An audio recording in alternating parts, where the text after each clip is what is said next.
In Unreal, I began by making a landscape using the landscape tool. I used noise to make the various bumps on the hills and smooth tool to make it feel a little bit more natural. I used the flatten tool for the area around the lake and the paths.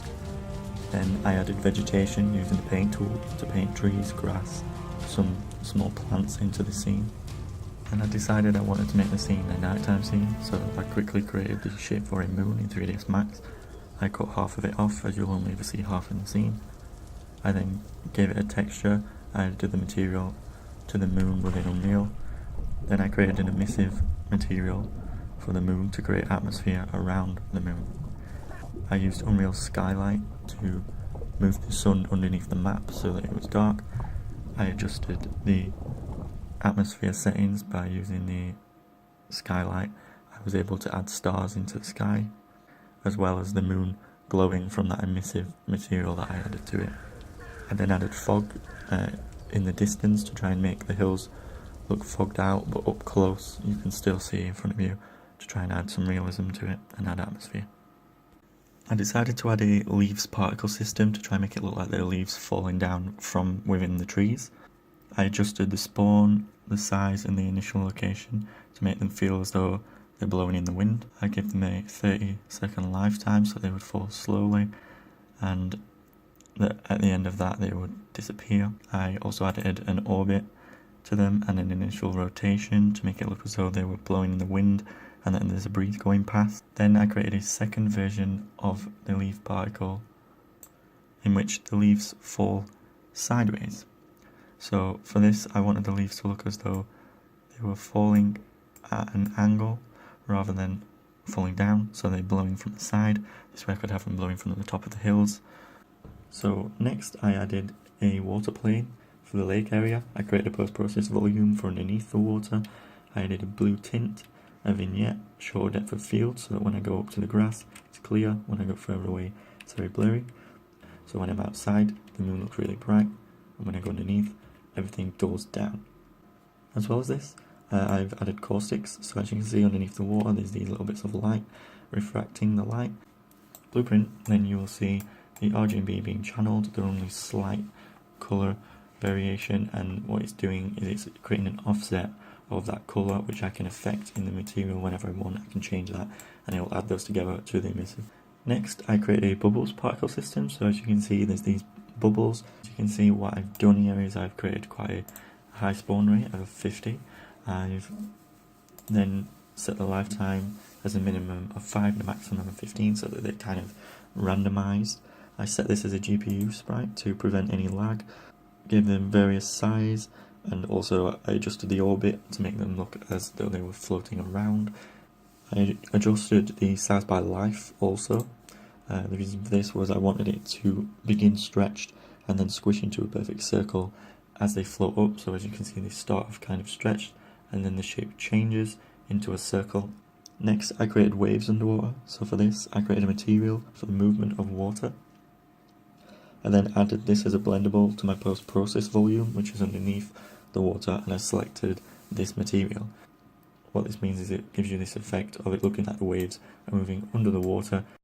Next I wanted to affect the player's lifespan when underwater, so I created a health damage widget for the HUD. By doing this it basically comes up with a red vignette around the edge of the screen which is supposed to look like the player's injured. Then made it fade in and out over a second. I created a damaged player reference to add the widget to the viewport. Then I created a trigger volume under the water. So to start with, I've got on the event that the actor steps within the trigger volume, it casts to the player character and it creates a 0.1 second delay. It then plays the sound. That sound is the splash of the character jumping into the water. It sets the actor hidden in game because I don't want to be able to see the character's arms while in the water, as I didn't have a swimming animation. So this just means it puts it in pure first person, so you can't see your hands when you look down. And then under the condition that the player is underwater for 8 seconds, if that's true then it damages the player. If that's false, then what it does is it cancels all of the actor event begin overlap, so it just completely cancels the damage of the player. It doesn't do any of the rest of this. However, if it is true, then it damages the player. And then if they are still underwater for another 4 seconds, it does it again. and then if they're underwater for another 2.5 seconds, it does it again, so it speeds up, so that you start to become injured, and then the longer you're underwater, the more this vignette appears on the screen. When the player dies, it finds the current level name, and then it opens that level. I've set this to my main menu level as I don't have any other levels. Next, I wanted to create physics underneath the water, so I added this physics volume here underneath the lake. I selected the water volume and adjusted the fluid friction of the player moving in the water, so that when you move, you glide through the water rather than being able to walk at normal speed. Then, in the level blueprint, I added an on-actor event begin overlap of the physics volume, which I connected to the swimming variable. Then, in the event graph of my character, I created the swimming variable, and what I've done is I've connected that so that the player can move on the Y and the Z axis. I've added this movement input into my original input, and then I've created the variable that if they are swimming, then this is how they are allowed to move, and if they're not swimming, then they move in the standard input. I created a rain particle system. I set a high spawn rate with a constant 5-second lifetime, as I wanted the rain to last the same time constantly.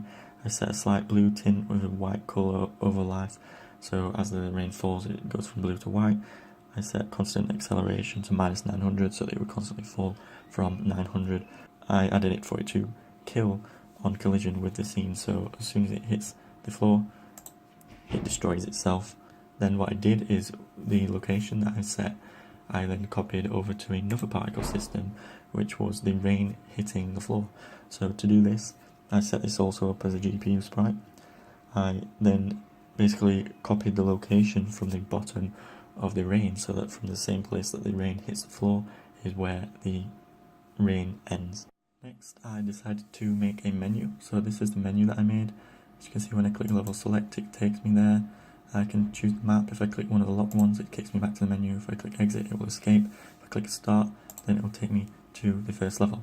So for this menu, I created this in Photoshop, just a couple of images of my scene.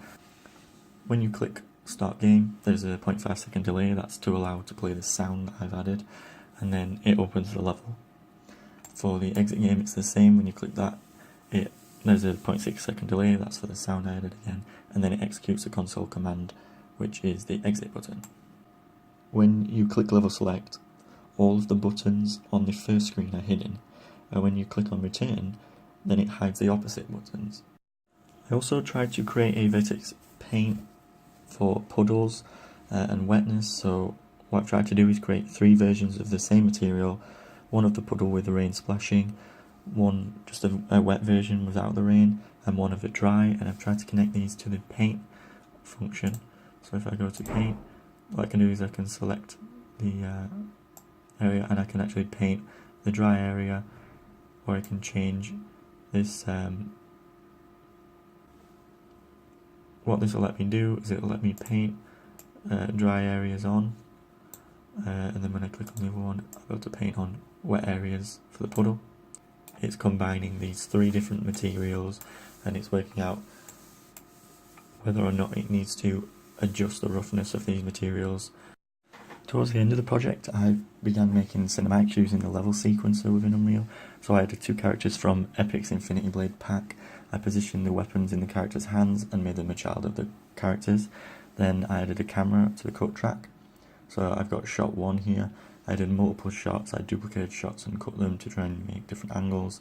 I changed the camera angles. I increased the speed of the shots by adding things like the play rate and adjusting it to make certain bits in slow motion, certain bits fast. As well as that, I adjusted the camera's focal length to try and make it focus on the character at some points and on the background at others. I then added audio content, so I added a roar of the bear behind the character. I added battle lines cue, which is a sound in the background. I can play the cinematic within my game when I step over a particular trigger volume which I've placed in the level. At the end of the project, I added in-game sound effects for the rain and things like that, and when you go under the water, it sounds different from when you're underwater than it does above water.